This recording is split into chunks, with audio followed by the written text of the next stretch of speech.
Capítulo 16. Mente subconsciente e relações humanas harmoniosas.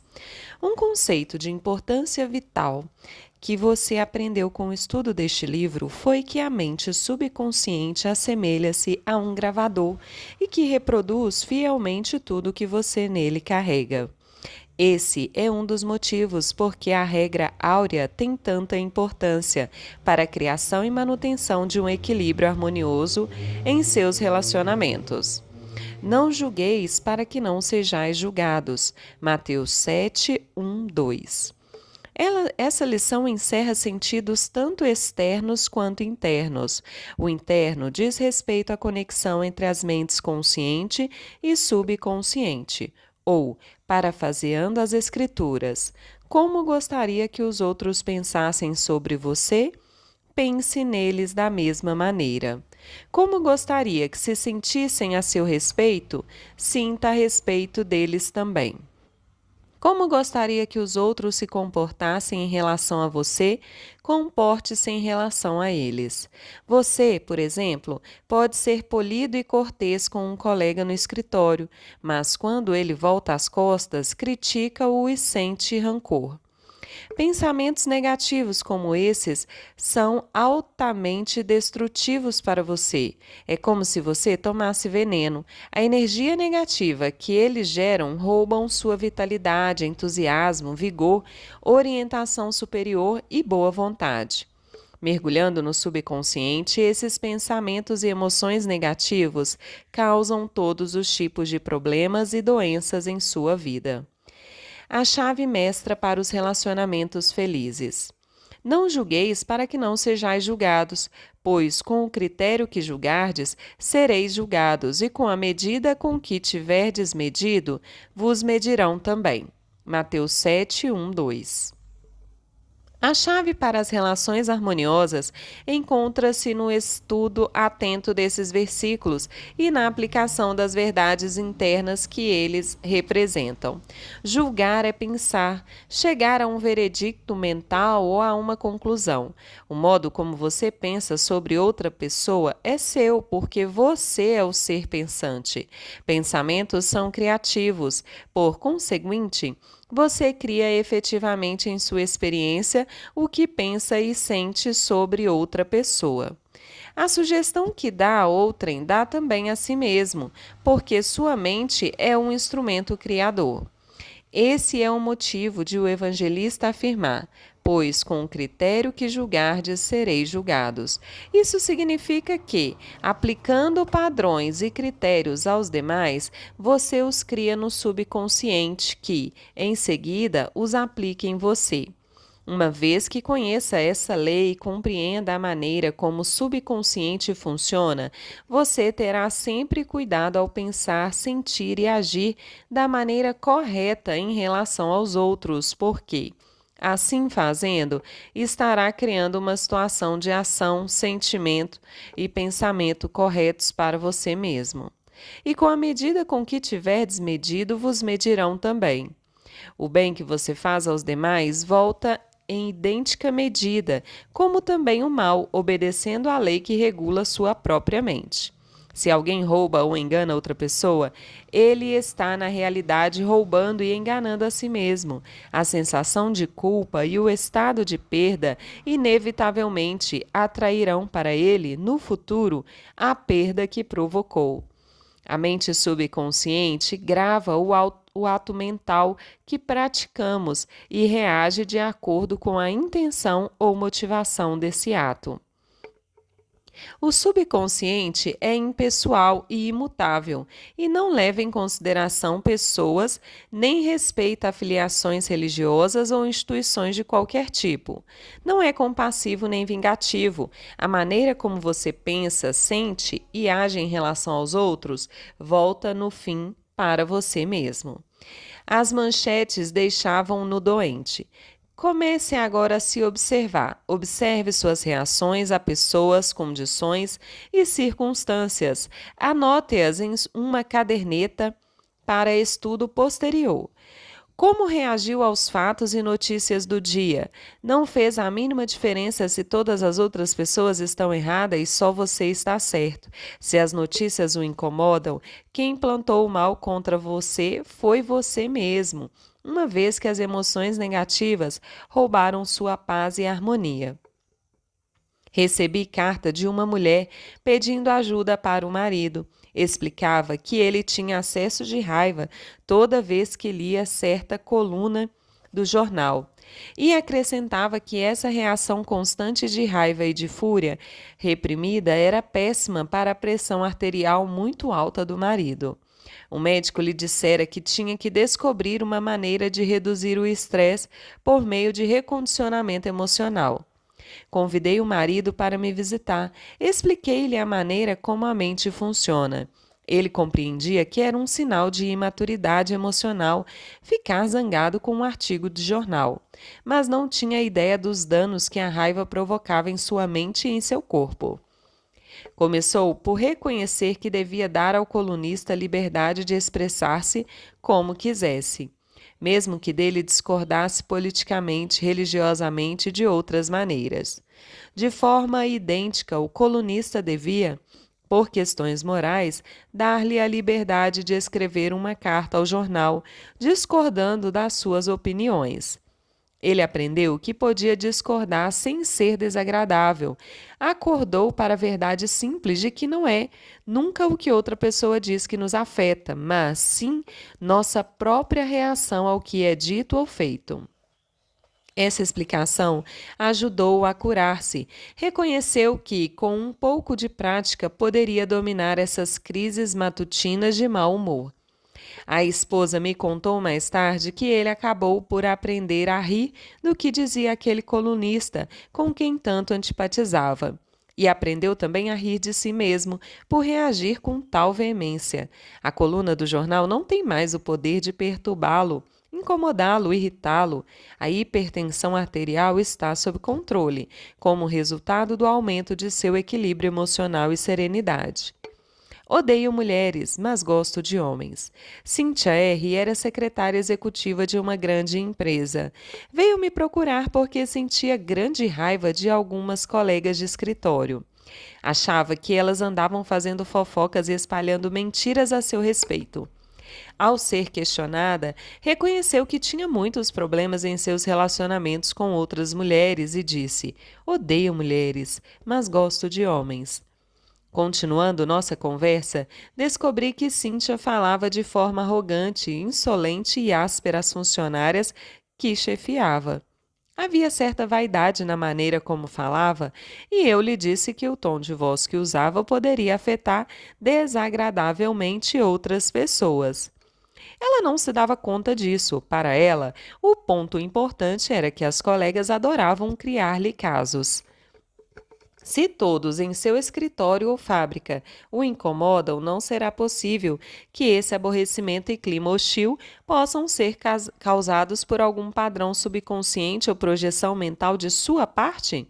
Todos nós sabemos que cães reagem ferozmente se os odiamos ou tememos. Animais captam nossas vibrações subconscientes e reagem a isso. Será tão absurdo assim dizer que seres humanos são tão sensíveis nesse particular como cães, gatos e outros animais? A essa mulher que odiava mulheres, sugeri um tipo de oração. Expliquei-lhe que quando ela começasse a identificar-se com valores espirituais e a afirmar as verdades da vida, o ódio às mulheres desapareceria inteiramente, bem como aquele jeito de falar e maneirismo que revelava aos outros que os odiava. Ela ficou espantada em saber que as emoções aparecem na fala, nos atos, textos e em todos os aspectos de nossa vida. Como resultado de nossa conversa, Cíntia parou de comportar-se de sua maneira típica. Ressentida e irritada, criou uma oração que recitava de modo regular, sistemático e consciente no escritório. A prece que usou com tanto sucesso foi a seguinte: penso, falo e ajo carinhosa, tranquila e pacificamente. Agora envio amor, paz, tolerância e bondade a todos que me criticaram e fizeram fofoca a meu respeito. Baseio meus pensamentos em paz, harmonia e boa vontade para com todas as pessoas.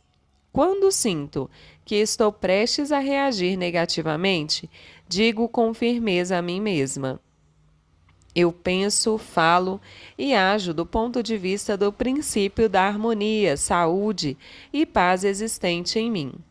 A inteligência criativa me guia, governa e dirige em todos os meus atos.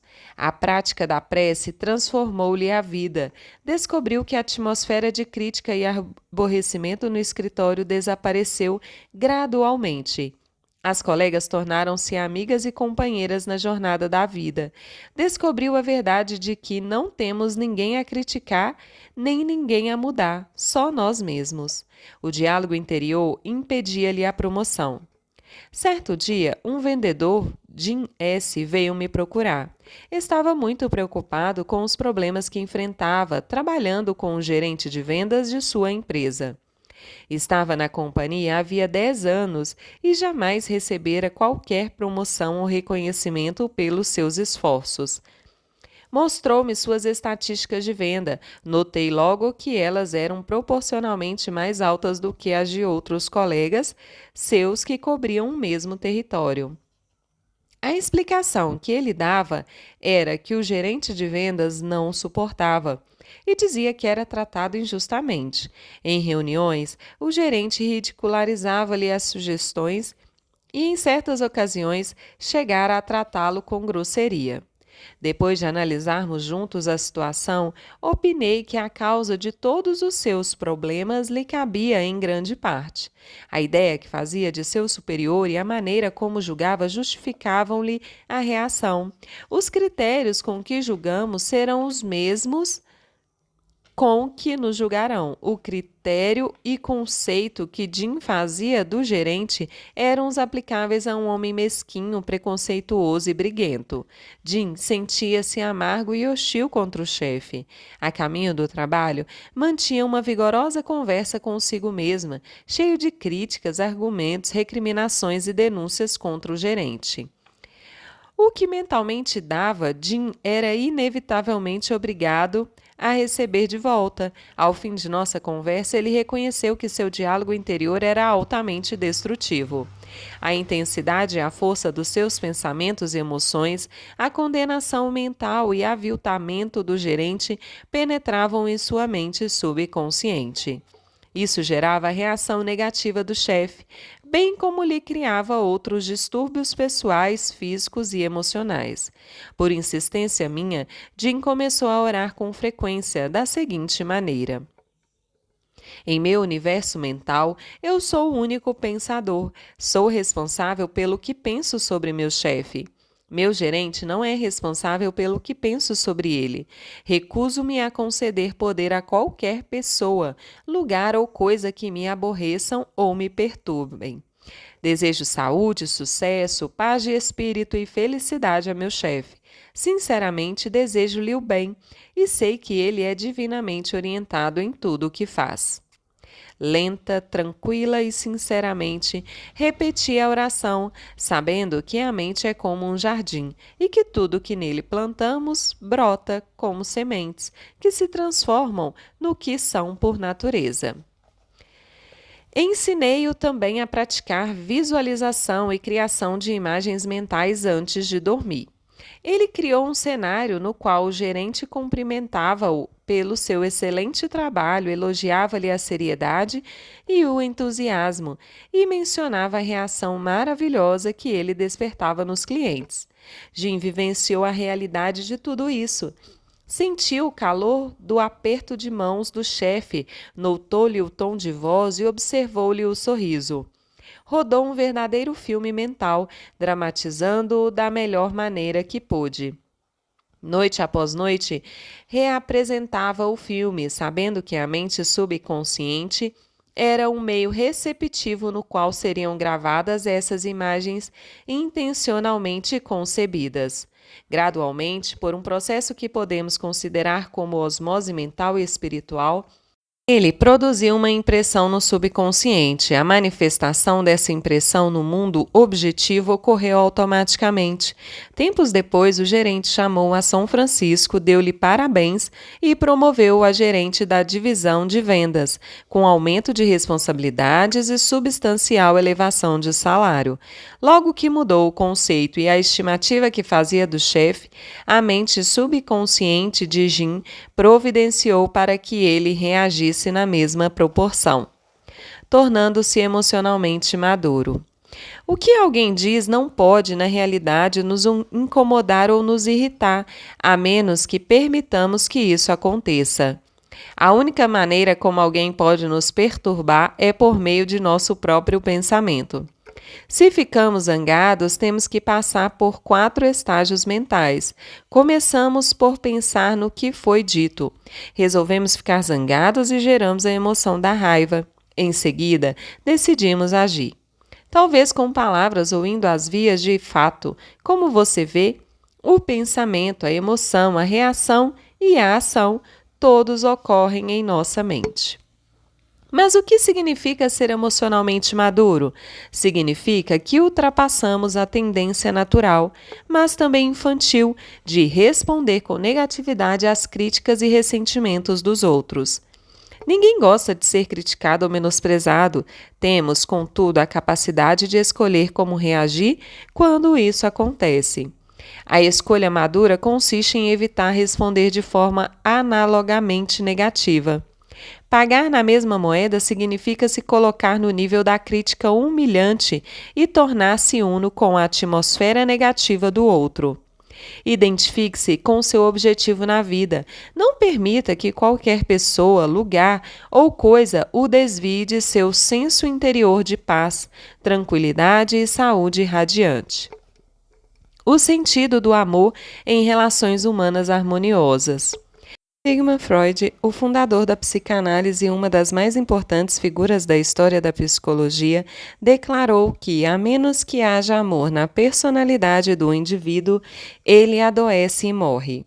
Amor inclui compreensão, boa vontade e respeito pela divindade do próximo. Quanto mais amor e boa vontade projetamos e transpiramos, mais recebemos deles de volta. Se agredimos e ferimos o ego de alguém, afetando-lhe a autoestima, não podemos conquistar sua boa vontade. Reconheça que todos querem ser amados e apreciados. Neste mundo, todas as pessoas precisam sentir-se importantes. Compreenda que a outra pessoa conhece seu verdadeiro valor, tal como você. Ela sente a dignidade de ser uma manifestação do princípio de vida único, que anima todas as pessoas. Ao fazer isso, deliberada e conscientemente, você reforça o ego da outra pessoa, e ela retribui com amor e boa vontade. Ela odiava a plateia. Mary C. sempre sonhou em ser atriz. Estudou teatro na faculdade, teve a boa sorte de ser contratada por uma importante companhia de teatro de uma região do país que ela não conhecia. Na primeira vez em que se apresentou com a companhia, foi vaiada, desanimada e zangada. Resolveu que o povo daquela região era estúpido, ignorante, atrasado. Odiou. Após um período muito ruim, foi dispensada pela companhia. Voltou para a região onde crescera, deixou o teatro e foi trabalhar como garçonete. Certo dia, uma amiga convidou-a para assistir a uma palestra minha no prédio da Prefeitura de Nova York, sobre o tópico Como se dar bem consigo mesmo. A palestra mudou-lhe a vida, começou a perceber que reagira de forma errada à experiência com a companhia regional. Reconheceu de início que a peça em que trabalhara não era lá grande coisa e que, como novata na companhia, provavelmente não dera o melhor de si mesma. O problema não fora a plateia, mas a maneira como aceitara a reação e se voltara contra ela, desenvolvendo uma energia negativa. Mary resolveu voltar ao palco e retomar o velho sonho de ser atriz. Começou a orar sinceramente pelas plateias e por si mesma. Todas as noites, antes de entrar no palco, enviava amor e boa vontade à audiência. Transformou em hábito dizer que a paz de Deus estava no coração de todos os presentes e que eles se sentiam enaltecidos e inspirados. Em todas as representações, enviava vibrações de amor à plateia. Hoje, ocupa um lugar importante no teatro.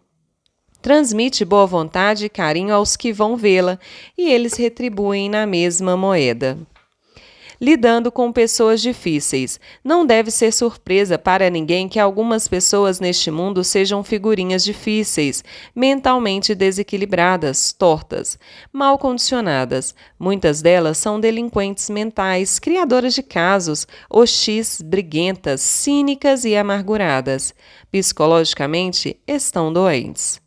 A mente dessas pessoas ficou deformada, torta, talvez devido a experiências passadas. O que fazer quando temos que lidar com tais pessoas?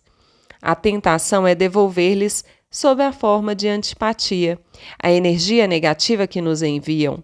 Mas, para fazer isso, temos inicialmente de lhes absorver mentalmente a energia negativa com todos os maus efeitos que isso acarreta ao nosso bem-estar. Esforce-se, em vez disso, para retribuir o mal com o bem. Essa atitude cria uma couraça que nos protege contra os problemas e atitudes desagradáveis delas. Por outro lado, o envio de compaixão e compreensão põe em movimento o processo de mudá-las. Sofrimento adora companhia. A personalidade raivosa, frustrada, deformada e torta está em desarmonia com o infinito. A pessoa em causa tem raiva dos que se sentem tranquilos, felizes e alegres. Em geral, critica, condena e calunia até pessoas que a trataram com bondade e atenção. E adota a seguinte atitude: por que elas têm que ser tão felizes quando eu me sinto tão infeliz? E quer arrastá-las para seu próprio nível. O velho ditado continua a ser verdade: sofrimento adora companhia. Logo que compreende isso, você permanece inalterado, calmo, neutro. Um cavalheiro chamado Bruce T., que assistiu a palestras minhas em Londres, falou-me da experiência que teve com esse processo. Ele se tornara membro ativo de uma organização de voluntários interessada no embelezamento da comunidade onde residiam. A maioria dos voluntários estava realmente empenhada em trabalhar no plantio de jardins, melhoramento de áreas devolutas e reformas em prédios arruinados. Um dos membros, contudo, combatia todas as medidas sugeridas. Mais do que isso, constantemente atacava os motivos que inspiravam os demais e tornou a atmosfera do grupo tão desagradável que a frequência dos voluntários começou a declinar. Outros membros procuraram-no e sugeriram uma ação conjunta para expulsar o grosseirão. Bruce ia concordar com o plano quando se deu conta de que, agindo assim, apenas perpetuaria as atitudes deformadas do tal homem. Em vez disso, começou a visualizá-lo como transformando-se em um membro agradável, prestimoso do grupo. Antes de cada reunião, retirava-se para um canto tranquilo e repetia para si mesmo: eu penso, falo e atuo em total acordo com o princípio de harmonia e paz que existe em mim. Todos os que aceitam os objetivos de nosso grupo fazem-no por bondade e finalidade, dentro da ordem divina. Não há entre nós discórdia ou desentendimentos. A inteligência criadora lidera-nos, governa-nos e guia-nos em tudo o que fazemos. Algumas semanas depois, o criador de tantos casos propôs uma nova iniciativa e apresentou-a de forma tão agradável e com tal espírito de cooperação que obteve o apoio de todos os membros do grupo, incluindo aqueles que haviam sugerido expulsá-lo. A prática da empatia nas relações humanas. Há pouco tempo recebi a visita de uma moça chamada Alice O. Ela me disse que há muito tempo odiava outra moça, uma colega de trabalho. A razão desse ódio, descobri, era o fato de a outra ser mais bonita, ser mais feliz e ter mais dinheiro do que ela. O golpe de misericórdia ocorreu quando a outra noivou com o executivo-chefe da companhia, pessoa por quem Alice sentia grande e antiga admiração. Um dia após o casamento, a mulher que tanto odiava foi ao trabalho em companhia da filha de um casamento anterior. Alice não sabia que a colega tinha uma filha, ou mesmo que já fora casada. Devido a um problema congênito, a menina usava um aparelho de metal na perna. Alice ouviu-a dizer à mãe: Mamãe, é aqui que trabalha agora o meu novo pai? Eu adoro esse lugar, porque está cheio de gente boazinha. Meu coração subitamente abriu-se para aquela menininha, contou Alice. Eu sabia como ela devia sentir-se feliz. Tive uma visão de como a mãe dela devia sentir-se feliz, a despeito de desvantagens que eu jamais soubera existir. De repente, caí de amores por ela. Fui à sala onde trabalhava e lhe desejei todas as felicidades do mundo. E fui sincera no que disse. Nesse momento, Alice sentiu o que psicólogos denominam de empatia. Não é a mesma coisa que simpatia, com a qual compreendemos os sentimentos dos outros. É mais do que isso. Significa projetar-se mentalmente e vivenciar as atitudes e os estados mentais da outra pessoa. Quando Alice projetou seu estado mental, ou o que sentia no fundo do coração, na mente daquela mulher, foi como se começasse a pensar por meio da experiência da outra. Pensava e sentia como ela, e também como a criança, porque se projetara nela também. Em qualquer ocasião em que sentir tentação de ferir ou pensar mal de alguém, projete-se mentalmente na mente de Moisés e pense a partir do ponto de vista dos 10 mandamentos. Se tem tendência para ser invejosa, ciumenta e irritada, projete-se na mente de Jesus. Pense a partir dessa perspectiva e sentirá no âmago do seu ser a verdade das seguintes palavras: amai-vos uns aos outros. Apaziguar jamais dá resultado. Não permita que ninguém se aproveite de você e consiga o que quer com crises de mau humor, de choro e outras formas de chantagem emocional. Essas pessoas são ditadoras que tentam escravizá-lo e obrigá-lo a fazer o que querem. Seja bondoso, mas firme, e recuse-se a ceder. Apaziguar jamais dá resultado. Recuse-se a contribuir para a má conduta, o egoísmo e a possessividade dessas pessoas. Lembre-se de que essa é a maneira certa de agir. Você está aqui para realizar seu ideal e permanecer fiel às verdades e aos valores espirituais eternos da vida. Não dê a ninguém no mundo o poder de desviá-lo de sua meta, de seu objetivo na vida, que é o de manifestar no mundo os seus talentos, servir à humanidade e revelar mais e mais a sabedoria, verdade e beleza de Deus a todas as pessoas.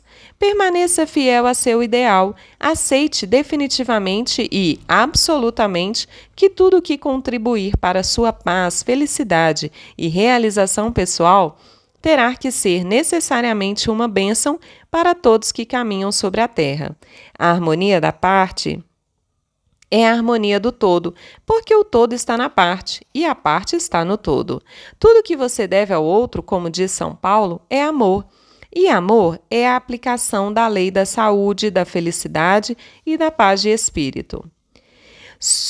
Dicas úteis em relações humanas. 1. Sua mente subconsciente é um gravador que reproduz seus pensamentos habituais. Pense o bem dos outros e estará realmente pensando bem de si mesmo. 2. Pensamentos de ódio e ressentimento são venenos mentais. Não pense mal dos outros porque, ao assim fazer, você pensa mal de si mesmo. Você é o único pensador no seu universo particular. E seus pensamentos são criadores. 3. Sua mente é um instrumento criador. Por conseguinte, o que pensa e sente sobre o outro, você está trazendo para a sua própria experiência. Esse é o sentido psicológico da regra áurea. O que gostaria que os outros pensassem de você? Pense a respeito deles. 4. Enganar, roubar, privar com dolo outra pessoa trazem-lhe carência.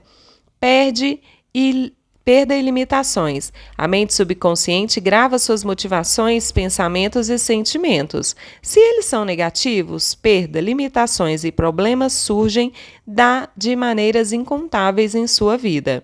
O que você faz aos outros, faz a si mesmo.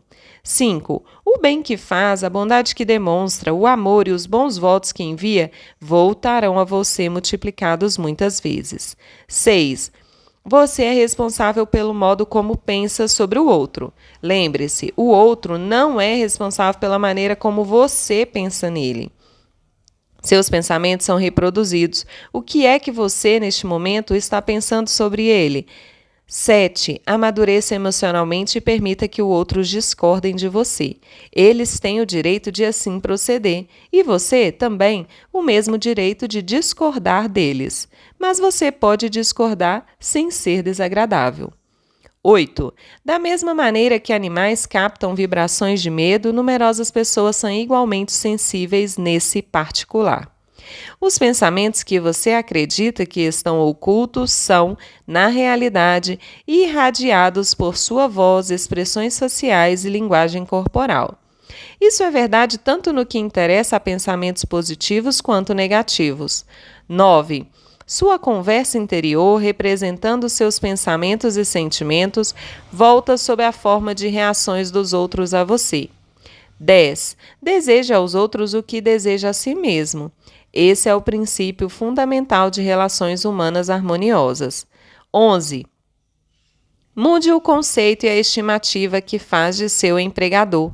Sinta e tenha certeza de que ele está praticando a regra áurea e a lei do amor, e ele reagirá de acordo. 12. Ninguém pode aborrecê-lo ou irritá-lo, a menos que você permita. Seu pensamento é criador. Você pode abençoar o outro. Se alguém insultá-lo com um palavrão, você tem a liberdade de responder. Que a paz de Deus esteja em sua alma. 13. O amor é a solução para se relacionar bem com pessoas. Amor é compreensão, boa vontade e respeito pela divindade do outro. 14. Tenha compaixão e compreensão por aqueles cujo condicionamento negativo tornou-os pessoas difíceis e desagradáveis. A centelha divina está nelas, como está em todos nós. Compreender tudo é perdoar tudo. 15. Alegre-se com o sucesso, a promoção, a boa sorte dos outros. Ao agir assim, você atrai boa sorte. 16. Jamais ceda às cenas emocionais e crises de mau humor dos outros. O apaziguamento jamais dá resultado. Não seja um capacho, faça o que é certo. Seja fiel a seu ideal, sabendo que a postura mental que lhe dá paz, felicidade e alegria é certa, boa e verdadeira. O que o abençoa, a todos abençoa também. 17. A única coisa que devemos a alguém no mundo é amor, e amor significa desejar para todos aquilo que desejamos para nós mesmos: saúde, felicidade e todas as bênçãos da vida.